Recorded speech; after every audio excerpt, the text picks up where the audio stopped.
ആയുർവേദത്തിൽ ഒരുപാട് ഔഷധ ഗുണങ്ങളുള്ള ഒരു ദ്രവ്യമാണ് മഞ്ഞൾ എന്ന് പറയുന്നത്. അതുപോലെ തന്നെ വളരെ കുറഞ്ഞു പോകാനും പാടില്ല. കറക്റ്റ് ആയിട്ടുള്ള ഒരു അളവിലും അതുപോലെ തന്നെ ആ ഒരു ഡോസിലും വേണം എന്ത് ചെയ്യാൻ, മഞ്ഞൾ നമ്മൾ കഴിക്കാൻ വേണ്ടിയിട്ട്. ചെറിയ അധികം വിഷമില്ലാത്ത എട്ടുകാലിയൊക്കെ കടിക്കുന്ന സമയത്ത് നമുക്ക് മഞ്ഞളും അതുപോലെ തന്നെ തുളസിയുടെ നീരൊക്കെ മിക്സ് ചെയ്തിട്ട് ആ ഭാഗത്ത് അപ്ലൈ ചെയ്ത് കൊടുക്കുന്നതൊക്കെ വളരെ നല്ലതാണ്. നമസ്കാരം, ഞാൻ ഡോക്ടർ ഭാഗ്യ, Q1B ഹെൽത്ത് കെയറിലെ ആയുർവേദ ഡോക്ടറാണ്. അപ്പോൾ ഇന്നത്തെ ടോപ്പിക്ക് മഞ്ഞളിനെ കുറിച്ചിട്ടാണ്. ആയുർവേദത്തിൽ ഒരുപാട് ഔഷധ ഗുണങ്ങളുള്ള ഒരു ദ്രവ്യമാണ് മഞ്ഞൾ എന്ന് പറയുന്നത്. നമുക്കറിയാം മഞ്ഞളിന് ഒരുപാട് ആരോഗ്യ ഗുണങ്ങളുണ്ട്. ഡെയിലി നമ്മൾ കറികളിലൊക്കെ ആഡ് ചെയ്ത് കഴിക്കുന്ന ഒരു ഔഷധമാണ് എന്ത്, മഞ്ഞൾ എന്ന് പറയുന്നത്. എന്നാൽ ഡെയിലി നമ്മൾ കറിയിൽ ആഡ് ചെയ്ത് കഴിക്കുന്ന മഞ്ഞൾ മാത്രം മതിയോ നമ്മുടെ ശരീരത്തിന്? പോരാ, നമ്മൾ എക്സ്ട്രാ ആയിട്ട് എന്തെടുക്കണം, മഞ്ഞൾ എടുക്കേണ്ടതുണ്ട്. അതായത് മഞ്ഞളിന് ഞാൻ നേരത്തെ പറഞ്ഞതിൽ ഒരുപാട് ആരോഗ്യ ഗുണങ്ങളുണ്ട്. ആ ഗുണങ്ങൾ നമ്മുടെ ശരീരത്തിൽ ഉണ്ടാവണമെങ്കിൽ നമ്മൾ ജസ്റ്റ് അത് കറിയിൽ ആഡ് ചെയ്ത് മാത്രം കഴിച്ചാൽ പോരാ, അത് നമ്മൾ അല്ലാതെ തന്നെ ആഡ് ചെയ്ത് കഴിക്കേണ്ടതുണ്ട്. അപ്പോൾ മുൻപൊക്കെ ആയിരുന്നെങ്കിൽ നമ്മുടെ വീടുകളിലൊക്കെ നമ്മൾ പറമ്പിലൊക്കെ നട്ട് വളർത്തിയ മഞ്ഞളൊക്കെ ഉണക്കി പൊടിച്ചിട്ടായിരുന്നു യൂസ് ചെയ്തുകൊണ്ടിരുന്നത് അല്ലേ. അതുകൊണ്ട് തന്നെ പണ്ടത്തെ കാലത്ത് അലർജി പോലുള്ള കണ്ടീഷൻസൊക്കെ ഒരുപാട് കുറവായിരുന്നു ആളുകളിൽ. എന്നാൽ ഇന്ന് ഒട്ടുമിക്ക വീടുകളിലും നമ്മൾ എന്താ ചെയ്യുന്നത്, മഞ്ഞളൊക്കെ പൊടികളായിട്ട് നമ്മൾ പാക്കറ്റിൽ കടകളിൽ നിന്ന് വാങ്ങുകയാണ് ചെയ്യുന്നത്. അതൊക്കെ അഡൾട്ടറൻസ് ആണെന്ന് നമുക്കറിയാം. അതായത് അതിൻ്റെ ഗുണങ്ങളൊന്നും യാതൊരു രീതിയിലുള്ള ഗുണങ്ങളില്ല. അതിൽ കളർ ആഡ് ചെയ്യുന്നു, അതുപോലെ തന്നെ മിക്സിംഗ് ആണ് നടക്കുന്നത്. അതുകൊണ്ട് നമ്മൾ ആ ഉദ്ദേശിച്ച മഞ്ഞളിൻ്റെ ആ ഒരു ആൻറ്റി ഓക്സിഡൻറ്റ് പ്രോപ്പർട്ടി അല്ലെങ്കിൽ ആൻറ്റി ഇൻഫ്ലമേറ്ററി പ്രോപ്പർട്ടിയോ അല്ലെങ്കിൽ നമുക്കറിയാം മഞ്ഞളിന് ആൻറ്റി ക്യാൻസറസ് പ്രോപ്പർട്ടി വരെ ഉണ്ട്. അതുപോലും നമുക്ക് കിട്ടുന്നില്ല നമ്മളിങ്ങനെ കടകളിൽ നിന്ന് വാങ്ങുന്നതുകൊണ്ട്. അപ്പം നമ്മൾ മാക്സിമം നമ്മൾ വീടുകളിൽ തന്നെ ഉണ്ടാക്കുന്ന മഞ്ഞൾ യൂസ് ചെയ്യാനാണ് മാക്സിമം ശ്രദ്ധിക്കേണ്ടത്. അപ്പോൾ എന്തൊക്കെയാണ് മഞ്ഞളിൻ്റെ ആരോഗ്യ ഗുണങ്ങൾ? മഞ്ഞൾ എന്ന് പറയുന്നതിൽ ഒരു കെമിക്കൽ കോമ്പൗണ്ട് ഉണ്ട്, അതിനെ നമ്മൾ കുർക്കുമിൻ എന്നാണ് പറയുന്നത്. ഈ കുർക്കുമിനാണ് ഞാൻ നേരത്തെ പറഞ്ഞ പോലെ ആൻറ്റി ഓക്സിഡൻ്റ് ആയിട്ടും അതുപോലെ തന്നെ ശരീരത്തിൽ വരുന്ന ഇൻഫ്ലമേഷൻസ് കുറയ്ക്കാൻ വേണ്ടിയും അതുപോലെ ക്യാൻസർ സെൽസിനെയൊക്കെ നശിപ്പിക്കാനും സഹായിക്കുന്നത്. അതുപോലെ തന്നെ നമ്മുടെ ശരീരത്തിൽ വരുന്ന ബാക്ടീരിയൽ, ഫംഗൽ, വൈറൽ ഇൻഫെക്ഷനൊക്കെ കുറയ്ക്കുന്നു. പുറത്താണെങ്കിലും ശരീരത്തിനുള്ളിലാണെങ്കിലും വരുന്ന ഇങ്ങനെയുള്ള ഇൻഫെക്ഷൻസ് ഒക്കെ കുറയ്ക്കാനുള്ള കഴിവ് മഞ്ഞളിനുണ്ട്. അതുകൊണ്ട് നമുക്ക് ഇടയ്ക്കിടയ്ക്ക് വരുന്ന അലർജി കംപ്ലയിൻസ്, ചുമ, തുമ്മൽ, ഇതൊക്കെ കുറയ്ക്കാൻ വേണ്ടി എന്ത് സഹായിക്കുന്നുണ്ട്, മഞ്ഞൾ സഹായിക്കുന്നുണ്ട്. അതുപോലെ നമ്മുടെ ഗ്യാസ്ട്രിക് കണ്ടീഷൻസ്, അതായത് ഈ IBS അല്ലെങ്കിൽ ക്രോൺസ് ഡിസീസ് പോലെ തന്നെ നമ്മുടെ വൻകുടലിൽ ഉണ്ടാവുന്ന ഓരോരോ ഇൻഫ്ലമേഷൻസ് ഒക്കെ കുറയ്ക്കാൻ മഞ്ഞൾ സഹായിക്കുന്നുണ്ട്.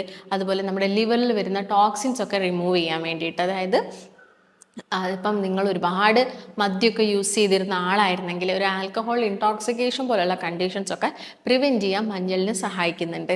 അതുപോലെ നമ്മുടെ ശരീരത്തിൽ വരുന്ന മുഴകൾ, ഇപ്പം നമ്മളൊരു എക്സാമ്പിൾ നോക്കുകയാണെങ്കിൽ തൈറോയിഡിൽ വരുന്ന മുഴകളൊക്കെ കുറയ്ക്കാനുള്ള ഒരു കഴിവ് എന്തിനുണ്ട്, മഞ്ഞളിലുള്ള കുർക്യുമിൻ എന്ന് പറഞ്ഞ കോമ്പൗണ്ടിനുണ്ട്. അതുപോലെ ഇപ്പം ജെൻസിൻ്റെ കേസ് നോക്കുകയാണെങ്കിൽ പ്രോസ്റ്റേറ്റിന് വരുന്ന വീക്കം, പ്രോസ്റ്റേറ്റിന് വരുന്ന എന്തെങ്കിലും അസുഖങ്ങളൊക്കെ പ്രിവെൻറ്റ് ചെയ്യാനുള്ള കഴിവ് മഞ്ഞളിനുണ്ട്. അതുപോലെ ഇപ്പം ഡയബറ്റിക് പേഷ്യൻസിൽ, അതായത് പ്രമേഹ രോഗം കുറയ്ക്കാൻ വേണ്ടിയിട്ട് നമുക്ക് മഞ്ഞൾ യൂസ് ചെയ്യുന്നത് നല്ലതാണ്. അത് ഇൻസുലിൻ്റെ റെസിസ്റ്റൻസ് കുറച്ചിട്ട് അതിൻ്റെ ആക്ടിവിറ്റി കുറച്ചും കൂടി എന്ത് ചെയ്യും, കൂട്ടും. അതുകൊണ്ട് നമ്മൾ ഡെയിലി ഭക്ഷണത്തിൽ മാത്രം മഞ്ഞൾ ഉൾപ്പെടുത്തിയാൽ പോരാ, എക്സ്ട്രാ ആയിട്ട് നമ്മൾ മഞ്ഞൾ കഴിക്കേണ്ടതുണ്ട്. അതെങ്ങനെ കഴിക്കണം എന്നുള്ള കാര്യങ്ങളൊക്കെ ഞാൻ ഈ വീഡിയോയിലൂടെ നിങ്ങളുമായിട്ട് ഷെയർ ചെയ്യാൻ പോവുകയാണ്. അതുപോലെ തന്നെ മഞ്ഞൾ നമ്മുടെ പിത്തരസമൊക്കെ കൂട്ടുന്നത് കൊണ്ട് തന്നെ പെട്ടെന്ന് ദഹനം നടക്കാനൊക്കെ ഹെൽപ്പ് ചെയ്യുന്നുണ്ട്. അതുകൊണ്ട് മഞ്ഞൾ ഡെയിലി നിങ്ങൾ ഒരു ടീസ്പൂണിൻ്റെ പകുതി, അതായത് ഒരു ഹാഫ് ടീസ്പൂൺ എങ്കിലും നമ്മുടെ ഭക്ഷണത്തിൽ ഇൻക്ലൂഡ് ചെയ്യേണ്ടതുണ്ട്. അതുപോലെ തന്നെ ഞാൻ നേരത്തെ പറഞ്ഞുള്ള പ്രമേഹ രോഗം കുറയ്ക്കാൻ സഹായിക്കുന്നുണ്ട്. പിന്നെ നമ്മുടെ ഇമ്മ്യൂണിറ്റി, പ്രതിരോധം കൂട്ടാൻ സഹായിക്കുന്നുണ്ട് മഞ്ഞളിൻ്റെ. എല്ലാ ദിവസവും നമ്മൾ മഞ്ഞൾ ഒരു 1/4 ടീസ്പൂണെങ്കിലും വെറുതെ വെറും വയറ്റിൽ നമ്മൾ കഴിക്കുകയാണെങ്കിൽ അത് നമ്മുടെ പ്രതിരോധ ശക്തി നന്നായിട്ട് വർദ്ധിപ്പിക്കാൻ ഹെൽപ്പ് ചെയ്യും. അതുപോലെ തന്നെ മഞ്ഞളിനൊരു ബ്ലഡ് തിന്നിങ് പ്രോപ്പർട്ടി ഉണ്ട്. ബ്ലഡ് തിന്നിങ് പ്രോപ്പർട്ടി എന്ന് പറയുന്ന സമയത്ത് രക്തം പെട്ടെന്ന് കട്ട പിടിക്കുന്നതൊക്കെ പ്രിവെൻറ്റ് ചെയ്യാൻ ആർക്കും സാധിക്കും, മഞ്ഞളിന് സാധിക്കും. അതുകൊണ്ട് ഹൃദ്രോഗം വരാൻ ചാൻസ് ഉള്ള ആളുകൾക്കും അല്ലെങ്കിൽ ഒരു തവണ വന്ന ആളുകളൊക്കെ ആണെങ്കിലും അവർ ഡെയിലി മഞ്ഞളൊക്കെ യൂസ് ചെയ്യുന്നത് എന്തായിരിക്കും, നല്ലതായിരിക്കും. അപ്പം ഞാൻ നേരത്തെ പറഞ്ഞ ഈ ഒരു കെമിക്കൽ കോമ്പൗണ്ട് മഞ്ഞൾ പൊടിയിനേക്കാളും കൂടുതലായിട്ടും ഉള്ളത് പച്ച മഞ്ഞളിലാണ്. നമ്മൾ സാധാ പച്ച മഞ്ഞൾ ഒരു 2 മുതൽ 4 ഗ്രാമോളം കഴിക്കുന്നത് നമ്മുടെ പ്രതിരോധ ശക്തി കൂട്ടുകയും ചെയ്യും. ആ കുർക്കുമിൻ എന്ന് പറഞ്ഞ കോമ്പൗണ്ട് നമ്മുടെ ശരീരത്തിലോട്ട് ഡയറക്റ്റ് ആയിട്ട് കിട്ടുകയും ചെയ്യും. നോർമലി നമ്മൾ കഴിക്കുന്നതിനേക്കാളും കൂടുതലായിട്ട് എന്തായാലും അസുഖമുള്ള സമയത്ത് നമുക്ക് ആവശ്യമായിരിക്കും. എന്നാലും നിങ്ങൾ മഞ്ഞളൊക്കെ എടുക്കുന്നുണ്ട്, എന്നിട്ടും നിങ്ങൾക്ക് ആ മഞ്ഞളിൻ്റെ ഗുണം ശരീരത്തിൽ കിട്ടുന്നില്ലെങ്കിൽ അത് നമ്മൾ എടുക്കുന്ന രീതി തെറ്റായതുകൊണ്ടാണ്. അതുകൊണ്ട് എപ്പോഴും മഞ്ഞൾ കഴിക്കുന്ന സമയത്ത് ശ്രദ്ധിക്കണം. കാരണം ഓവറായിട്ട് മഞ്ഞൾ നമ്മുടെ ശരീരത്തിന് വേണ്ട. അതുപോലെ തന്നെ വളരെ കുറഞ്ഞു പോകാനും പാടില്ല. കറക്റ്റ് ആയിട്ടുള്ളൊരളവിലും അതുപോലെ തന്നെ ആ ഒരു ഡോസിലും വേണം എന്ത് ചെയ്യാൻ, മഞ്ഞൾ നമ്മൾ കഴിക്കാൻ വേണ്ടിയിട്ട്. ഇപ്പം നമ്മൾ എന്തെങ്കിലും ഭക്ഷണം കഴിച്ചിട്ട് നമുക്ക് ഫുഡ് പോയ്സണിങ് അല്ലെങ്കിൽ ഫുഡിന് ഇൻഫെക്ഷൻ ഒക്കെ വരുന്നുണ്ടെങ്കിലും നമ്മളൊരു മഞ്ഞൾ സൈഡിലൂടെയൊക്കെ നമ്മൾ കഴിക്കുന്നുണ്ടെങ്കിൽ ആ ഭക്ഷണത്തിലുള്ള വിഷാംശം കുറയ്ക്കാൻ വേണ്ടിയിട്ടും എന്ത് സഹായിക്കും, മഞ്ഞളിലുള്ള ഈ കുർക്യൂമിൻ എന്ന് പറഞ്ഞ കോമ്പൗണ്ട് സഹായിക്കും. അപ്പം എങ്ങനെയാണ് മഞ്ഞൾ യൂസ് ചെയ്യേണ്ടതെന്നുള്ളത് നമുക്ക് നോക്കാം. ആദ്യം തന്നെ നോർമലി നമ്മൾ വീടുകളിലൊക്കെ എങ്ങനെയാണ് മഞ്ഞൾ ഉണക്കി ജസ്റ്റ് വെയിലത്ത് വെച്ചിട്ട് ജസ്റ്റ് ഒന്ന് കേകിയിട്ട് വെയിലത്ത് വെച്ചിട്ട് ഉണക്കി പൊടിച്ചിട്ടാണ് യൂസ് ചെയ്യാറ്. അങ്ങനെ മഞ്ഞൾ യൂസ് ചെയ്യരുത്. അങ്ങനെ യൂസ് ചെയ്യുന്ന സമയത്ത് അതിലുള്ള കുർക്യൂമിൻ കോമ്പൗണ്ട് നഷ്ടപ്പെട്ടു പോവുകയാണ് ചെയ്യുന്നത്. അതുകൊണ്ട് അതുപോലെ നമ്മൾ ഒരുപാട് കാലത്തേക്ക് വേണ്ടിയിട്ടായിരിക്കും മഞ്ഞൾ 2-3 കിലോ മഞ്ഞളൊക്കെ ആയിരിക്കും പൊടിപ്പിച്ച് വെക്കുന്നുണ്ടാവുക. അങ്ങനെ ചെയ്യാൻ പാടില്ല. അതിന് പകരം നമുക്ക് കുറച്ച് കാലത്തേക്ക് വേണ്ട, അതായത് വളരെ കുറച്ച് മഞ്ഞൾ മാത്രമേ നമ്മൾ ഉണക്കി പൊടിപ്പിച്ച് വെക്കാൻ പാടുള്ളൂ. അതായത് നിങ്ങളിപ്പോൾ അത് എങ്ങനെയാണ് ഉണക്കി പൊടിപ്പിക്കേണ്ടതെന്ന് വെച്ചാൽ ആദ്യം തന്നെ നിങ്ങളത് ഒരു കുക്കറിൽ എങ്ങാനും ഇട്ടിട്ട് നമുക്ക് വേണ്ട കുറച്ച് മഞ്ഞൾ മാത്രം ഒരു കുക്കറിൽ വെച്ചിട്ട് വേവിച്ചതിന് ശേഷം മാത്രം അത് വെയിലത്ത് വെച്ചിട്ട് ഉണക്കുക, എന്നിട്ട് പൊടിപ്പിക്കുന്നതാണ് ഏറ്റവും ബെറ്റർ എന്ന് പറയുന്നത്. ഈ ഒരു രീതിയിൽ വേണം മഞ്ഞൾ എപ്പോഴും യൂസ് ചെയ്യാനും വേണ്ടിയിട്ട്.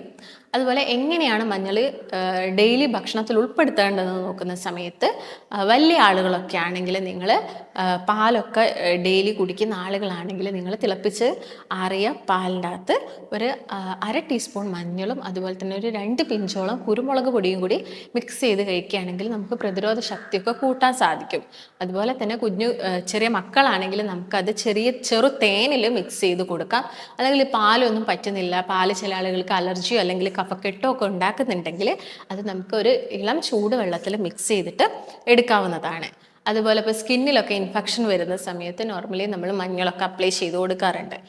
അതായത് എന്തെങ്കിലും സോറിയാറ്റിക് കണ്ടീഷനോ അല്ലെങ്കിൽ എന്തെങ്കിലും ഫംഗൽ ഇൻഫെക്ഷൻ ഒക്കെ ഉണ്ടെങ്കിൽ നമുക്ക് ജസ്റ്റ് മഞ്ഞളും അതുപോലെ തന്നെ കറിവേപ്പിലയോ അല്ലെങ്കിൽ ആര്യവേപ്പിൻ്റെ ഇലയോ മിക്സ് ചെയ്തിട്ട് ആ ഭാഗത്ത് അപ്ലൈ ചെയ്ത് കൊടുക്കാം. അല്ലെങ്കിൽ വെർജിൻ കോക്കനട്ട് ഓയിലിൽ കുറച്ച് മഞ്ഞൾ ചതച്ചതും അതുപോലെ തന്നെ വെളുത്തുള്ളിയുടെ നീരും മിക്സ് ചെയ്തിട്ട് നമുക്ക് ആ ഒരു ഭാഗത്ത് അപ്ലൈ ചെയ്ത് കൊടുക്കാം.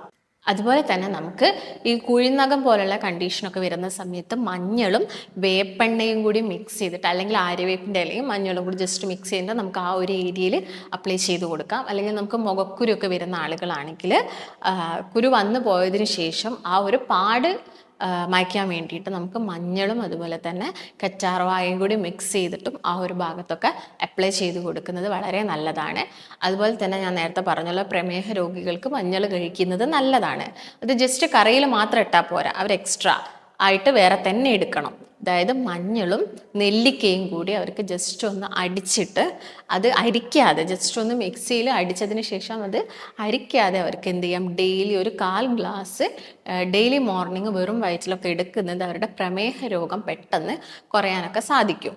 അതുപോലെ എന്തെങ്കിലും ചെറു പ്രാണികളുടെ വിഷമൊക്കെ ഉണ്ടെങ്കിൽ, അതായത് വലിയ തേനീച്ച കുത്തുന്ന സമയത്ത് അല്ലെങ്കിൽ ചെറിയ അധികം വിഷമില്ലാത്ത എട്ടുകാലിയൊക്കെ കടിക്കുന്ന സമയത്ത് നമുക്ക് മഞ്ഞളും അതുപോലെ തന്നെ തുളസിയുടെ നീരൊക്കെ മിക്സ് ചെയ്തിട്ട് ആ ഭാഗത്ത് അപ്ലൈ ചെയ്ത് കൊടുക്കുന്നതൊക്കെ വളരെ നല്ലതാണ്. അങ്ങനെ എല്ലാ ആളുകൾക്കും മഞ്ഞൾ ഇങ്ങനെ യൂസ് ചെയ്യുന്നത് ചിലപ്പം അവർക്ക് എന്തായിരിക്കും ശരീരത്തിൽ പിടിക്കണമെന്നില്ല. അപ്പോൾ ചില ആളുകൾ ചില സൈഡ് എഫക്ട്സ് പോലെയൊക്കെ മഞ്ഞളുടെ ഉപയോഗം ഉണ്ടാക്കാറുണ്ട്.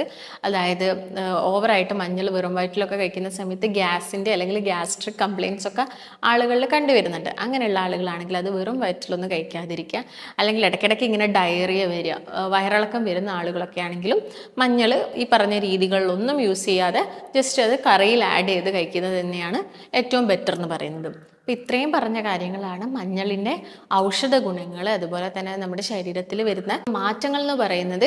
കറക്റ്റായിട്ട് നിങ്ങളത് കഴിക്കുകയാണെങ്കിൽ നമുക്ക് ഒരുപാട് ശരീര ഗുണങ്ങൾ മഞ്ഞളിലൂടെ കിട്ടുന്നുണ്ട്. അപ്പോൾ നിങ്ങൾ ഈ കാര്യങ്ങളൊക്കെ മെയിനായിട്ടും ശ്രദ്ധിക്കാൻ നോക്കുക. നമുക്ക് മറ്റൊരു നല്ല ഹെൽത്ത് വീഡിയോ ആയിട്ട് വീണ്ടും കാണാം. നന്ദി.